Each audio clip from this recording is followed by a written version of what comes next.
Good morning, everybody, and welcome to another episode of the Aquarium's virtual online programs. My name's Luke. I'll be joining you here from the Aquarium of the Pacific this morning. And I'm also joined today by Jen, who's operating things behind the camera. She's the one who's going to be bringing up all the images and stuff behind me. And Alicia, who's monitoring our text stream. So if you haven't watched one of our shows before, you can text us your questions anytime during the show. The number is right below me here. It's 562-286-1838. Again, that's 562-286-1838, and we'll be bringing that up underneath me here throughout the show, so you can keep on texting in. If you have any questions at all during the show about what we're going to be talking about, by all means, let us know. And if you happen to be watching this after the fact, maybe it's not live anymore, or you're just curious about something in general and want to ask the aquarium about it, you can also email us at live@lbaop.org. Again, that's live@lbaop.org. That's one of the email addresses that our education team monitors on a daily basis, so we can get all your questions answered. So, today, our subject of discussion is animal care.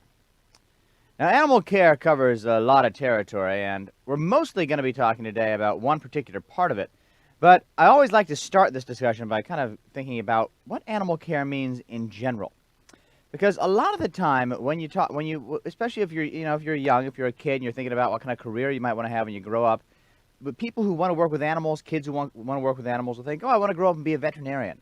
But there's lots of different kinds of ways to care for animals. For example, the folks that care for our animals on a day-to-day basis, the ones that, do things like feed these sharks and fish behind me, take care of our seals and sea lions, those folks aren't actually veterinarians. They're more animal care professionals. Depending on what kind of animal they care for, we call them different names. The ones who take care of aquariums are called aquarists, and they take care of all the animals that live in aquariums too.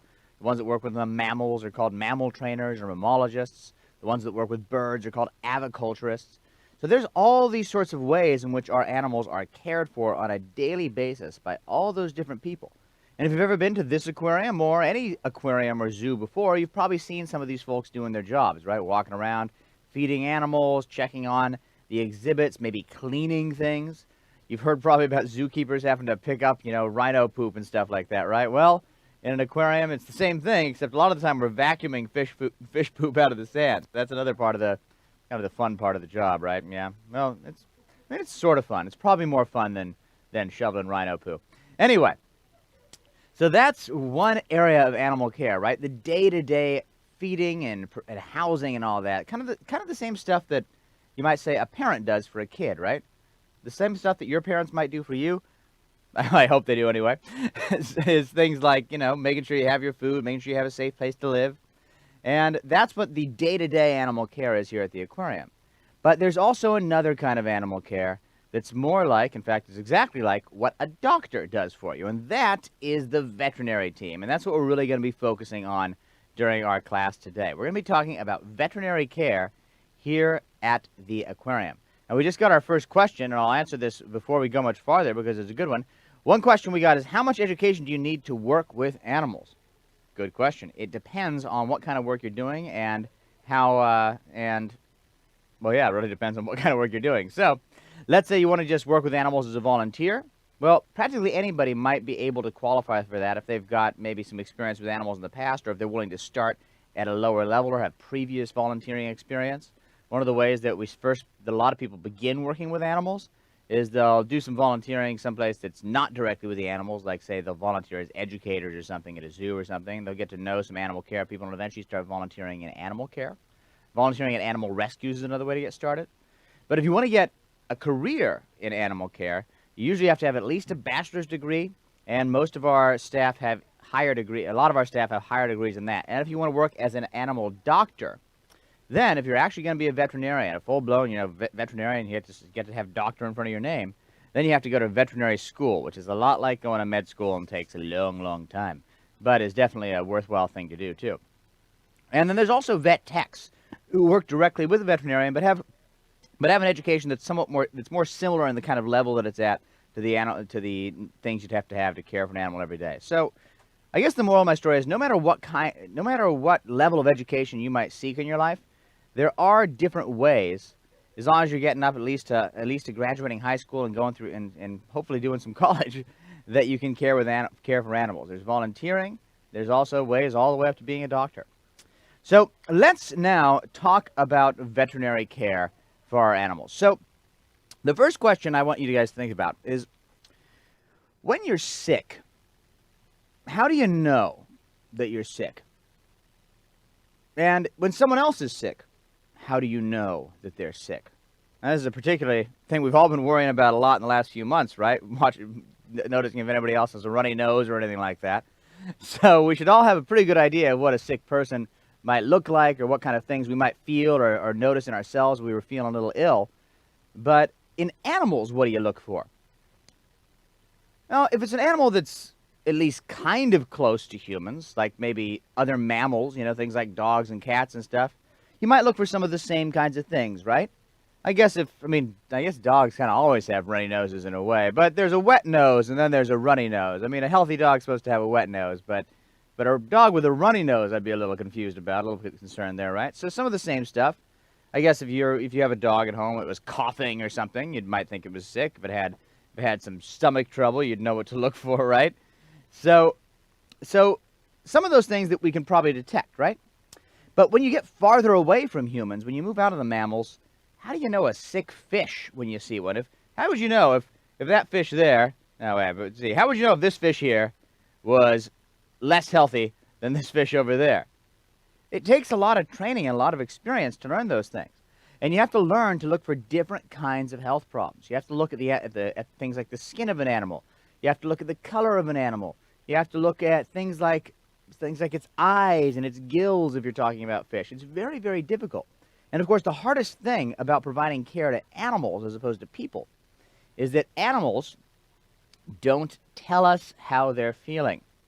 There might be ways that we can figure it out, but you can't ask an animal, so, how are you feeling today? And they go, well, I've got a little bit of a stomach cramp, but I'm not sure what it's from exactly. I think I might have eaten something. It doesn't happen, right? We have to figure it all out on our own just based on the animal's appearance and behavior. And then also sometimes doing a lot of tests. So we're going to be exploring that. Now, first off, if you want to have a good veterinary care set up in your zoo or aquarium like we do, then you got to have some kind of veterinary care center, right? Some place where the animals can go, kind of like an animal hospital if they need animal care.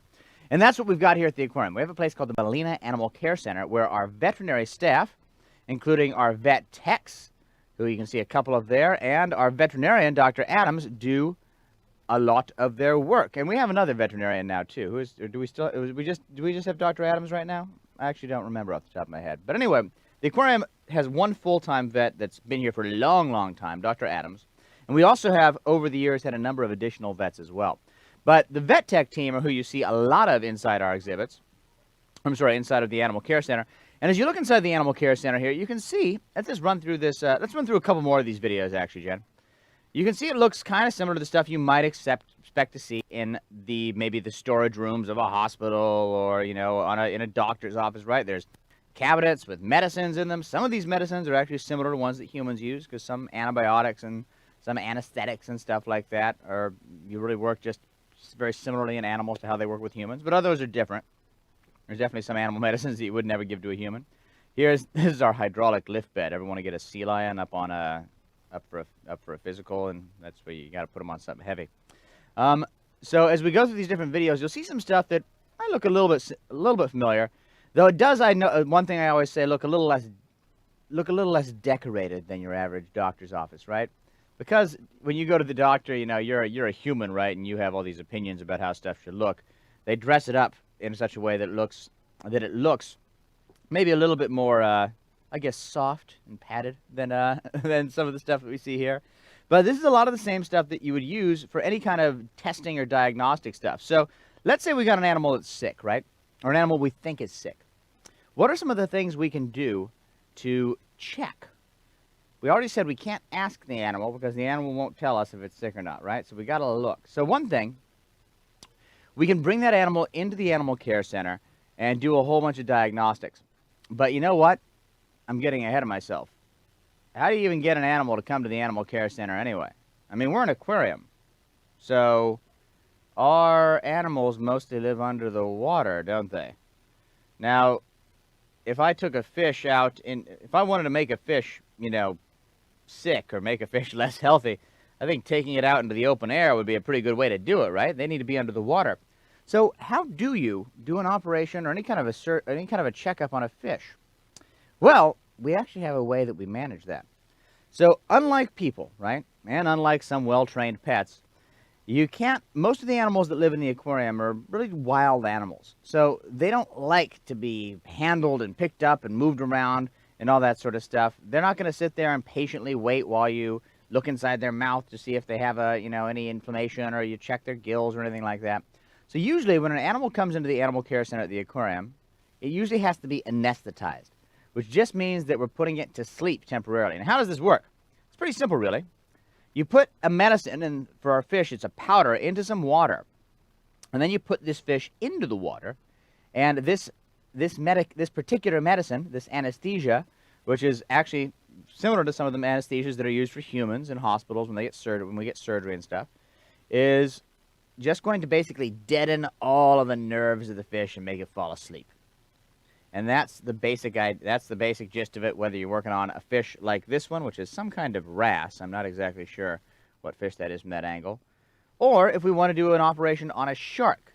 I think we actually do have a video of a shark operation, don't we? Let's see if we can track one down. So any kind of time you want to do any kind of procedure, whether it's just a checkup or whether it's a surgery on a fish, on a shark, anything that breathes under the water, you got to make sure that they stay under the water, right? So step one, you want to make sure that we don't stress that animal out. So having them be asleep during the procedure is the best way to do it, especially if they're going to be getting a surgery and they need to stay still.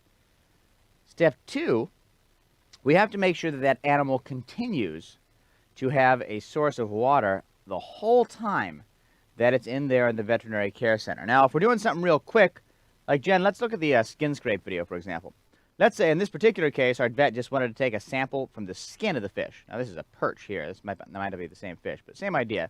You see that? The veterinarian's just taking a little glass slide that he's going to put under a microscope and is scraping along the fish skin there, and is going to look under it to see if there's any parasites or anything like that. So something like that, that's real quick. We just bring the fish in, have the fish fall asleep for a couple minutes, take a little sample, and then the fish can just go back to swimming as soon as it wakes up. But if you want to do something more dramatic than that, then you have to do... How about the eel? Let's do the eel surgery. Then you have to get a little bit more complicated. Let's say you need to do a procedure or a check or a test that's going to take longer. Like, for example, let's say you've got an eel. Oh, here we go. This is good stuff.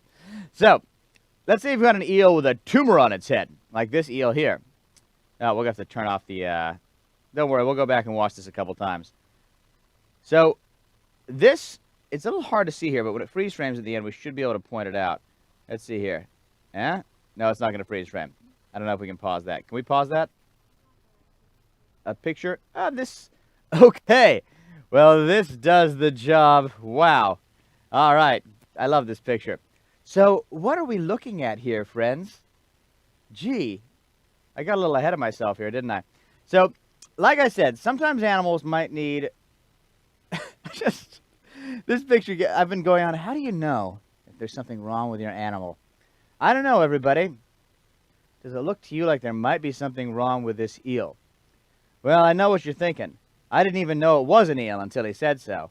Well, of course not, because if you look here, this is his head. That blue thing there, that's where my finger is. That's his eye right there. Normally, this eel would have an entire face that you'd be able to see, kind of all up through here. And there would be this little normal-sized bump on his head where the eel stores a fat deposit, basically. In the case of this particular eel, what's happened is that fat deposit has gotten a kind of tumor inside of it. Now, this is not like a cancerous tumor. It's not going to spread all over the body and potentially cause, fatal issues for the eel that way.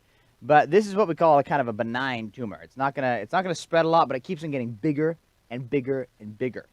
And even though that's not going to spread throughout the eel's body the way that cancers do, it does mean that sooner or later that eel is not going to be able to see because it's got a tumor hanging down over its face that's bigger than the entire rest of its head. So what do you do when you need to do an operation on an eel? Well, you start off with the same thing that we do with any fish, right? And eels are fish, by the way. You put powder in the water, makes them fall asleep. And then, if you look real carefully here, and you can see this in the picture, there's a tube in the eel's mouth. This is just like what we do when a human gets surgery. if you've ever gotten surgery before, you might remember this feeling. If you ever actually had to be put to sleep for surgery, like when I had my appendix out when I was a kid, I had this. I remember when I woke up, my throat was really raw. It really, really hurt. I was like, what do they do? And the answer is to make sure that you keep breathing when you're in surgery, you actually will have a tube in your throat to make sure that it stays open and all that, right? It's called intubation. And it's one of the least fun parts about surgery, but luckily we get to be asleep for it. Now, in the case of this eel here, this eel needs a tube to keep it breathing, or respiring, as we say, the same way that a person would, except this tube doesn't have air coming through it. This has salt water coming through it. So there's a tube going into this eel's mouth, and I think you can actually see it a little better in the tumor picture. There's a tube going into that eel's mouth that continuously pumps water, and you can see it flowing out into the mouth and out through the gills, so that animal can keep on breathing during the operation. And this operation, in the case of this eel, by the way, this one here, the one in the picture was a follow-up operation. The one in the video was a follow-up, I think. This operation here, this took a couple of hours to remove. I actually watched, this has happened to a couple of our eels, because this is a problem that they tend to get. And I watched one of these one time. First off, you should be glad I'm not showing you the video of the actual surgery, because boy, that was, well, I mean, imagine removing this big tumor, right? But this took a couple of hours to do. So that's a time where a fish is out of the water for a couple of hours. It's a long time.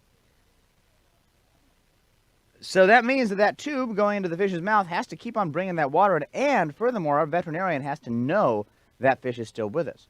So there's, ooh, and here's another good example. This is a pallet tang, like Dory. Now, if you know what a pallet tang's supposed to look like, you might be able to tell there's something wrong with this fish. This fish has got a weird, scaly problem going on here that had to get a skin treatment done so that it could go back to looking like a normal pallet tang. You can tell that's a sick fish, right? And these are just the kinds of things that happen. Just like humans get sick, animals get sick too. And without veterinary care in nature, a lot of these problems they aren't able to recover from. Because in nature, you know, there's no doctors to come along. If an animal gets really sick, they start to slow down a little bit, and maybe something eats them, or that infection or that problem might eventually cost them their life. But at the aquarium, we can actually treat stuff like this. And sometimes these things are a little grody to look at, like this one. But this is a procedure that got this fish back to having a pretty, has a little bit of scar tissue from the issue that it had going there, but it looks pretty much like it's supposed to today. And you can see, again, that tube going into the fish's mouth. It's a pretty simple idea. So using this basic technique, we can bring animals into the, and here you can see a little ointment being applied there, just like you might put Neosporin or something on your skin if you got a cut or something. Same basic concept here. So using this idea, we can do all kinds of different procedures on animals. But we've shown some surgeries and some dramatic stuff. Most of the stuff that our animals come into the Veterinary Care Center for is the same kind of stuff. Oh, it got very dark all of a sudden. It's the same kind of stuff that you would go to the doctor for on a more regular visit, right? You know, it's not like every time you go to the doctor you're getting surgery or something. In fact, for most of us, that only happens maybe once or twice in our lives. So mostly when you go to the doctor, you're going to get a checkup. Maybe you've got a little bit of a sniffle or something, or you've got the flu or something. You need a treatment, something like that. You know, it's a minor thing, right? And the kinds of things that might happen, or maybe you were playing outside and you broke something. You know, these are the kinds of things that happen to us, right? So when stuff like that happens, we have the same kinds of things here at our veterinary center that you'd find at a doctor's office, and we can actually look at a few of these. For one thing, let's say there's something wrong with the inside of an animal. It's something you can't really see from the outside. What do doctors do when they need to look inside of a person or anything, right? They use an X-ray machine. That's one of the ways, anyway. So here you can see an example of the aquarium's X-ray machine.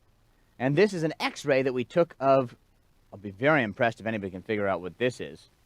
What could it be?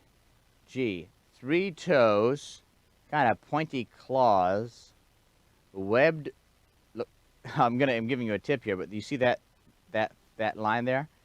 That's the skin. These are webbed feet. What animal at the aquarium do you think we have that has 3 toes, pointy little toes too, with the webbed feet? I think there's actually a 4th toe back there. Suddenly realizing I actually don't know 100% how many toes a penguin has. I think it's 4. Uh-oh, I just said it. Did you already guess it? This is an X-ray of a penguin. So in this particular case, this penguin was being x-rayed because they tend to get certain foot problems sometimes, especially when our penguins first arrived. Some of them were rescues, and they had these issues called bumblefoot. Bumblefoot is basically when penguins get sores and other like stress problems on their feet from just standing on the wrong kinds of surfaces too much. And we had to do a number of things. So this is a penguin that's asleep, and this is using an anesthesia that's coming through the air instead of through water, since penguins do breathe air just like we do. And this penguin's getting a treatment on its feet. And even, this is the really fun part, look at this. This is a boot.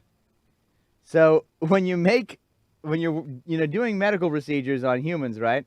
Doctors have all sorts of different things they use, like casts and splints and all that. And they're pretty easy to find because there's lots and lots of medicine done for humans. But when you do special procedures for animals, oftentimes you got to make this stuff yourself because nobody maybe has ever done this particular thing for a penguin before. Now, so this is actually a little boot that they put together for our penguin. Why again? Because penguins, again, sometimes get this problem where they get these sores in their feet. It's called bumblefoot again.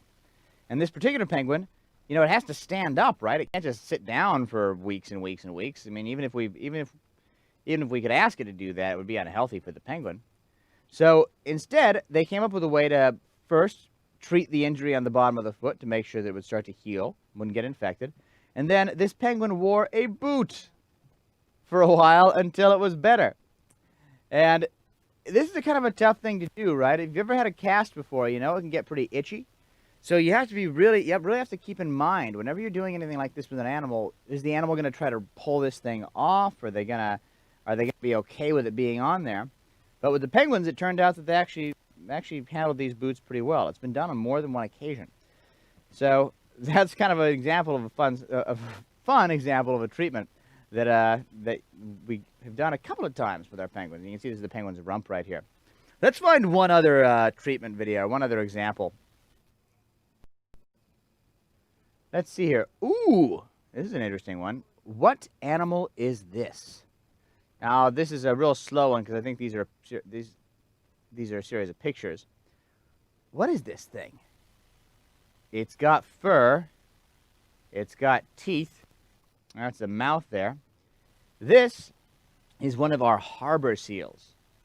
Now, harbor seals and sea lions have to come into the vet center sometimes too. And this one is one that always makes us nervous because we have to be really, really careful when we work with seals and sea lions in the vet center. If they're under anesthesia, it's really important to make sure they keep breathing.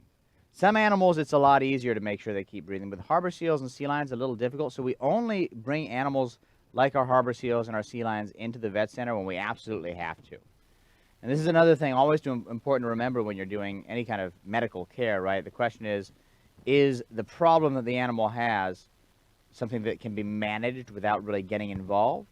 Or is it something that's so serious that it's worth the risks of a surgery? Because bringing an animal into the animal care center always might have certain risks associated with it, in certain ways it might stress the animal out. So we have to make sure that, as they say, right, the cure isn't worse than the disease. We got to make sure that these treatments we do are less risky than the things the animals would be dealing with normally. Now, in this particular case, it looks like we got a mouth issue here, but I'm not 100% sure. Jen, does it say on this video? This is a dental exam. So one of the biggest things that can happen to mammals as they get older that can really cause a lot of problems in the natural habitat is losing their teeth. Right? There shouldn't be any surprise to us. We know that as we get older, we lose our teeth. I remember my grandma, when I was a kid, would take out her dentures and show them to me, because it's kind of crazy and weird looking, right? And maybe you've got a grandma or grandpa that does the same thing. So we can lose our teeth as we get older, right? But since we're humans and we live in civilization where, we have all sorts of different ways to get food and we have things like knives and forks, this isn't a big issue for us, right? We can make ourselves new teeth without our fancy technology, or we can use other solutions to our lack of teeth. But for animals, once they lose their teeth, they really start to lose their ability to eat altogether. And this is one of the things that actually really shortens the life of a lot of animals in nature. A lot of animals would live longer if it weren't for the fact that they lost their teeth. So here at the aquarium, one of the ways to make sure that our animals stay healthy and can keep eating correctly for as long as they can, is to make sure that we take good care of their teeth. Now, in some animals, we do this a lot, like with our sea otters, for example. I think we have a video of this. Sea otters are actually pretty safe to bring under anesthesia So we actually do dental exams and dental cleanings on our otters on a regular basis. And this way, our otters are able to keep their teeth healthy and functional for a long time. In fact, otters in the aquarium tend to live, like, in seriousness, 3 or 4 times as long as they tend to live in nature. Because in nature, once an otter loses a tooth or two, it gets real hard to eat things like crabs and urchins, right? But in an aquarium, with care, they can hold on to their teeth for a lot longer. And if they lose a couple teeth, we can give them softer foods. So the otters come in a lot for these dental exams and also dental cleanings, just to make sure their teeth stay healthy, just like we do. But seals and sea lions, their teeth, we actually don't clean on a regular basis because their teeth, for one thing, have a special coating that we actually want to leave on there. But 2, seals and sea lions can actually, again, get this very serious risk that they might stop breathing when they're under anesthesia if we're not really careful. And so we only bring seals and sea lions into the Animal Care Center for this kind of a procedure when it's something that we know is serious enough that it's worth that risk. In that particular case, I think there was a dental infection or something of some kind that had to be dealt with, because an infection, right, can be life-threatening if it keeps going. Stuff that starts as just a little pain in your tooth, might not be a big deal at first, but if you never went to the doctor ever, that could eventually become a bigger and bigger thing. And we don't realize sometimes how crazy this stuff can be, because we live in a situation where most of the time we can go to the doctor and deal with that, right? So things never get as serious as they could. But just one little tooth infection for an animal can be maybe a life-threatening problem. So with these examples, you can see how important it is that animals get regular veterinary care, that they get taken care of, that we check on them as much as we can. And as I mentioned at the beginning of our program today, there's really 2 ways we do this, right? There's the folks that you see caring for the animals on a day-to-day basis, the ones who do the feeding, the ones who do the training, the folks who are making sure that the animals have exhibits that are safe and healthy to live in, that the exhibits are clean and all that sort of stuff. Those folks do the animal care, the day-to-day animal care. We call them our husbandry staff, and which is really just a word that means caring for animals, actually, or caring for things anyway. And what the husbandry staff do, like I mentioned at the beginning, is kind of like what parents do for kids. Your parents make sure you have the food you need, you got a safe place to live, and so on. And then we also, for situations where the animals need medical care, have a veterinary staff. And that veterinary staff does a whole bunch of different kinds of stuff. Mostly it's checkups and diagnostics, X-rays, ultrasounds, stuff like that. But sometimes it's more dramatic stuff, like operations, surgeries of various kinds and stuff like that.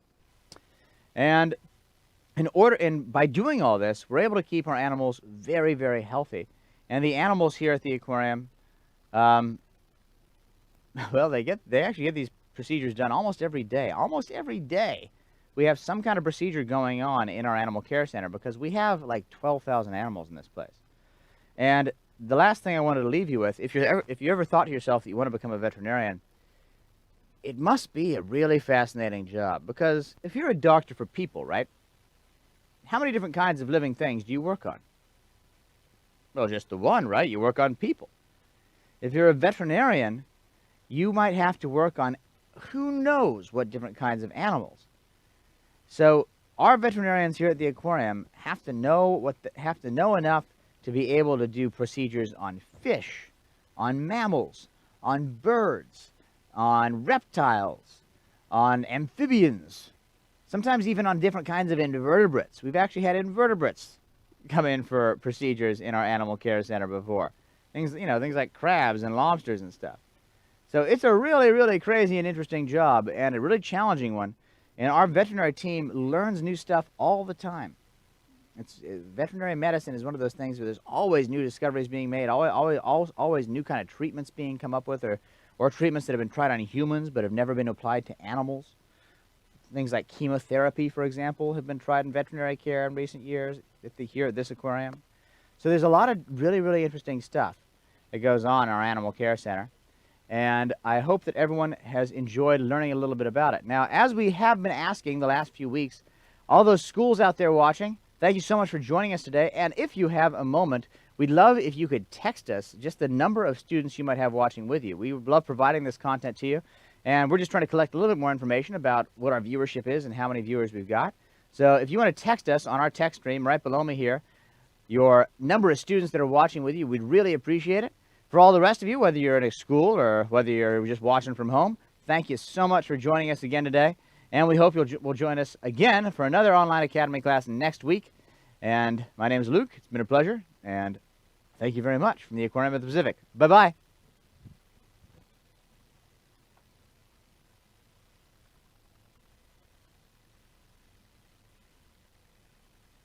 Was it my incoherent